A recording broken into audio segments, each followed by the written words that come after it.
Cinema టికెట్లు ఆ ప్రొడ్యూసర్కు ఆ హీరోకు నష్టం వస్తూ ఉంటే మొత్తం ఫ్యాన్స్ అంతా గగ్గిలో కొట్టుకుంటా అంటాం.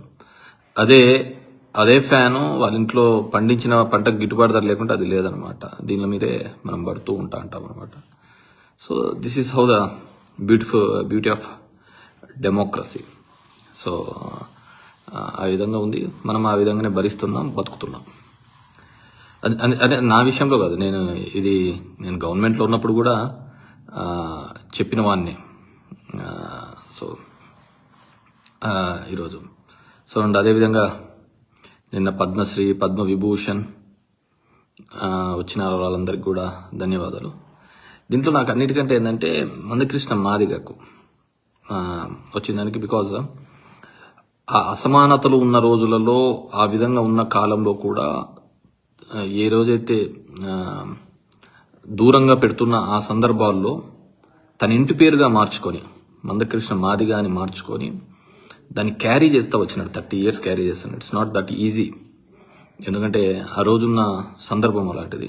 I really appreciate. నాకు పెద్దగా పరిచయం లేకపోయినప్పటికీ కూడా నేను అనుకునేవాడిని. సో హీ క్యారీడ్, ఆ విధంగా క్యారీ చేసుకుని వచ్చినాడు. ఇప్పుడు సరే, సుప్రీంకోర్టు డెసిషన్ అది పొలిటికల్గా ఏ విధంగా ఉంది ఏంది అనేది తర్వాత విషయం, కానీ స్టిల్ ఐ బిలీవ్ దట్ అనమాట.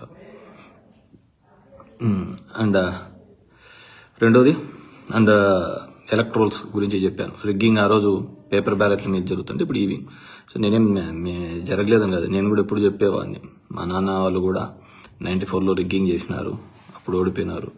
తర్వాత 99లో కూడా చేశారు, గెలిచారని కూడా నేను చెప్పిన సందర్భాలు ఉన్నాయి. సో దాంట్లో మనం దాచిపెట్టుకునేది ఏంది లేదు. సో చాలా మంది కూడా అదే విధంగా చేసి గెలిచిన వాళ్ళే అనమాట. అదేవిధంగా ఇంతకుముందు కూడా చెప్తుంటే, దేశంలో GST రూపంలో వసూలు అవుతున్న డబ్బులలో చాలా మటుకు కూడా ఏదో ఒక 100 కంపెనీలకు డబ్బులన్నీ పోతున్న సందర్భమే చూసామే తప్ప ఎక్కడే కానీ ఇది చేసిన సందర్భం చూడలేదు. పేదవాళ్లకు కానీ రైతులకు కానీ మంచి జరుగుతున్న సందర్భం కానీ చూడలేదు. And coming to the Vijayasai Reddy గారి అంశానికి వస్తే, డెఫినెట్గా ఆయన జగన్ రెడ్డి గారికి, వైఎస్ఆర్ కాంగ్రెస్ పార్టీకి మొదటి నుంచి కూడా ఉన్నప్పుడు విధేయులు. కానీ మాకు తెలిసినది ఎంతవరకు, వైఎస్ఆర్ కాంగ్రెస్ పార్టీ వచ్చిన తర్వాత, ఆయన జైల్లో పెట్టిన తర్వాత, జగన్మోహన్ రెడ్డితో ఉన్న తర్వాత ఒక నమ్మకమైన వ్యక్తిగానే అతన్ని సేల్ కావడం జరిగింది. అదేవిధంగా రాజ్యసభ ఇవ్వడము, ఢిల్లీలో కూడా ఆయన ఉండడము, ఢిల్లీకి జగన్మోహన్ రెడ్డి గారి అఫైర్స్ చూడడం జరిగింది. కానీ గవర్నమెంట్ వచ్చిన తర్వాత వైజాగ్, ఉత్తరాంధ్రకు ఆయన ఇన్ఛార్జ్గా ఉండడం, సమ్ నెగిటివ్ పార్ట్స్ కూడా ఉన్నాయి. సో వాట్ ఎవర్ మేబీ, ఆయన ఇప్పటివరకు ఏం మాట్లాడలేదు దాని గురించి. కానీ డిఫరెంట్గా మాట్లాడుతున్నారు. మన వాళ్ళ అల్లుడు దాని మీద కాకినాడ సెజ్కి సంబంధించినది ఉన్నాయని, ఇంకా కొన్ని ఉన్నాయని. డెఫినెట్గా ఇప్పుడు ఉండేదన్నీ కూడా ఇవే కదా. ఒక ఈడీతోనే, సిబిఐ, ఈడీ, ఈ వ్యవస్థలే కదా ఎవరినైనా కానీ ఎనీ గవర్నమెంట్ని కూడా బెండ్ చేస్తున్నాయి ముఖ్యమంత్రులు. దాంట్లో విజయసాయి రెడ్డి పెద్ద అతీతుడు కాదని నేను అనుకుంటున్నాను. సో ఆయన లేదు అనుకున్నా కానీ దీనికోసమే ఉన్నాడనేది ప్రతి ఒక్కరికి తెలిసిన విషయం. లేకుంటే దెర్ ఇస్ నో ఇష్యూ. ఏం రాజకీయం చేయలేని పరిస్థితి, ఇప్పుడు చెప్పలేని పరిస్థితి అంటే ఆయనకేముంది. So is very much comfortable. So చాలా చెప్తున్నారు, కానీ మనకు తెలియక, సరే వ్యవసాయం చేసుకోవడానికి వెళ్తున్న అతని వ్యక్తికి మనం ఎందుకు మళ్ళీ మాట్లాడాలి. సరే చూద్దాం, మళ్ళీ ఆయన మాట్లాడితే ఆయన గురించి మాట్లాడను. అండ్ కమింగ్ టు నేను యాక్చువల్గా ఈ వీడియో పెట్టడానికి 3 రోజులు 4 రోజుల ముందే మా బత్తలపల్లిలో నియోజకవర్గంలో ఉన్న ఒక వ్యక్తి, పిల్లోడు మన నారాయణ కాలేజీలో సూసైడ్ చేసుకోవడం, చనిపోవడం జరిగింది. ఒక రైతు కుటుంబం సంబంధించి 3,40,000 ఫీజు ఆ పిల్లోడు 1,50,000 దాకా కట్టడం జరిగింది. ఇంకా కొద్దిగా కట్టవలసిన ఉన్న పరిస్థితి, కానీ కట్టలేని పరిస్థితులలో ఆయన మీద బలవంతమని. సో ఈ కార్పొరేట్ స్కూల్స్ మీద నేను మొదటి నుంచి వ్యతిరేకమే. ఈ కార్పొరేట్ స్కూల్ పనిచేస్తున్న పద్ధతి కానీ, అది ఏ విధంగా టార్చర్ పెడుతున్నాయి, ఏ విధంగా చేస్తున్నాయి అని చెప్పేసి, ముఖ్యంగా ఈ చైనా కాలేజీలు అంటే చైతన్య నారాయణ, భాష్యం, రవీంద్ర భారతి, నేను ధర్మవరంలో అవి క్లోజ్ చేయించడం జరిగింది. సో దాని మీద కూడా నాకు నిష్ఠూరాలే. బికాస్ మంచి ఫెసిలిటీస్ ఉండాలి. ఇప్పుడు ఇప్పుడు ఆడుకోకుండా, ఇప్పుడు చదువుకోకుండా, ఫిజికల్గా స్ట్రెంత్ కాకుండా ఇంకెప్పుడు చేస్తా అంటారు. ఈ ఫీజులు, ఫీజ్ స్ట్రక్చర్ చూస్తే భయపడుతుంది. మేము ఇంజనీరింగ్ వరకు కాని ఫీజు ఇప్పుడు ఒక 1 yearలో కట్టాల్సిన పరిస్థితి ఇప్పుడున్న ఫీజ్ స్ట్రక్చర్ ఆ విధంగా ఉంది. కానీ నాకు ఒక డౌట్ ఏంటంటే, మామూలుగా ఇప్పుడు ఎవరైనా కానీ బిల్ గేట్స్ దగ్గరికి పోతే నువ్వు ఇక్కడ కంప్యూటర్స్ సాఫ్ట్వేర్ కానీ మైక్రోసాఫ్ట్ కానీ ఇక్కడ డెవలప్ చేయాలి ఆంధ్రాలో అంటారు.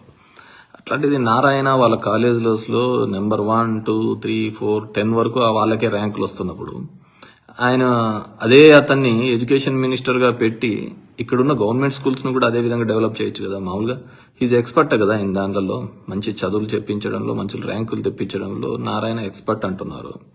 అలాంటప్పుడు అతనికి ఆంధ్రప్రదేశ్లోని విద్యా విధానంలో ఏ విధంగా పెనుమార్పులు తీసుకొని వచ్చి పిల్లలకు కూడా అకాడమిక్ ఆ విధంగా ఇంప్రూవ్ కావాలని చెప్పేసి చేయొచ్చు కదా.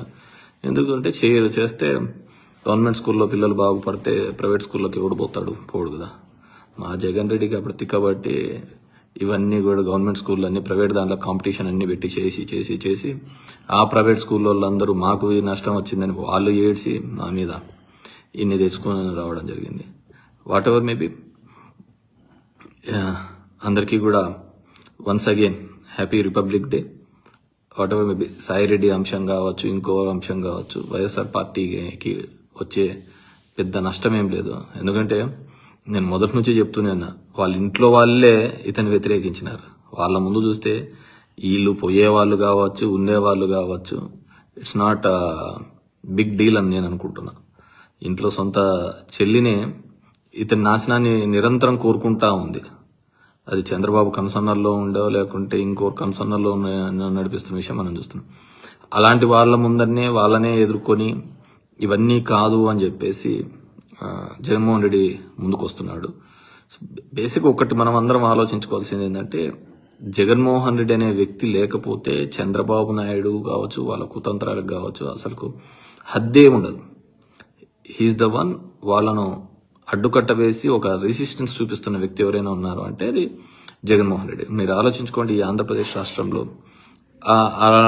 ఆ వ్యక్తి లేకున్నా, లేకుంటే వైఎస్ఆర్సీపీ పార్టీ లేకపోయి ఉంటే తెలుగుదేశం పార్టీకి హద్దులు ఉండేదా?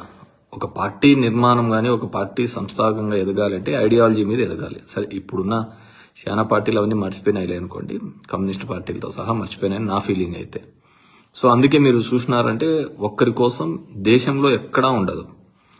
మన ఆంధ్రప్రదేశ్ రాష్ట్రంలోనే జగన్మోహన్ రెడ్డిని ఎదుర్కోవడానికి సిపిఐ, సిపిఎం, కమ్యూనిస్టు సోదరులతో పాటు అదేవిధంగా జనసేన, టీడీపీ, బీజేపీ, దేశంలో రాహుల్ గాంధీ, మోడీ కొట్లాడుకుంటున్నా కానీ మన ఆంధ్రప్రదేశ్లో మాత్రం వాళ్ళిద్దరు కలిసినారు. అన్ని పార్టీలు ఒకరు సైడ్ ఏకమైనారు అంటే దట్స్ నథింగ్ బట్ ఇక్కడ అంత బలమైన నాయకుడు ఉన్నాడు, బలమైన నాయకత్వం ఉంది కాబట్టి అంతమంది ఏకమైనారు. డెఫినెట్గా వి విల్ మళ్ళీ గెట్ బ్యాక్ అవుతామని నేను పూర్తిగా నమ్ముతున్నాను, విశ్వసిస్తున్నా. సరే, ఇంకా పార్టీలు మారేవాళ్ళు లేకుంటే ఉండేవాళ్ళు, ఈ ఐడియాలజీ వాళ్ళకు, నా ఐడియాలజీ వైఎస్ఆర్ కాంగ్రెస్తో, వైఎస్ఆర్ కుటుంబంతో కలిసి ఉంది కాబట్టి నేను ఈ విధంగానే సేల్ అవుతున్నాను. కొంతమంది ఆపర్చునిటీస్గా ఇక్కడ పదవులు పొంది అక్కడ పోయిన వాళ్ళు మళ్ళీ మారుతూ ఉండొచ్చు, దానికి మనం ఏం చేసేకేం లేదు. కానీ బట్ ప్రతి ఒక్కరికి ఒక ఐడియాలజీ ఉండాలి. నువ్వు ఒకరి పార్టీని నమ్మినాము అంటే అది జగన్మోహన్ రెడ్డి కాదు, జగన్మోహన్ రెడ్డి యొక్క సిద్ధాంతాలు. అటువైపు నమ్మినామంటే అది చంద్రబాబు యొక్క సిద్ధాంతాలు, లేకుంటే పవన్ కళ్యాణ్ యొక్క సిద్ధాంతాలు.